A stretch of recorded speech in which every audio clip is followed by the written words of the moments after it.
Bien, nous, à Baseball Québec, maintenant, on a un peu plus de 25 000 joueurs de baseball. On a enfin passé le creux de la vague, le fond du baril, comme on dirait, suite au départ des expos.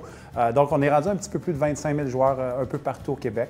Et nous autres, à Baseball Québec, c'est ça. On s'occupe, on s'assure de bien gérer le baseball partout, autant dans la réglementation. On essaie d'en faire aussi une grande promotion pour que les jeunes soient attirés et décident de participer au baseball.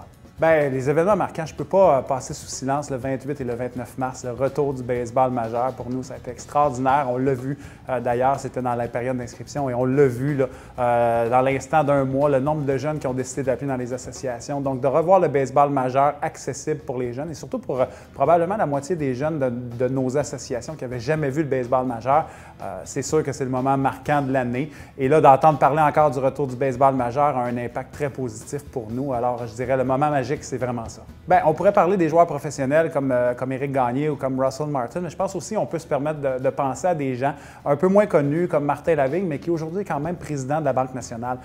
Des gens comme Dominique Thérien, qui est avocat associé dans des gros cabinets d'avocats un peu partout au Canada.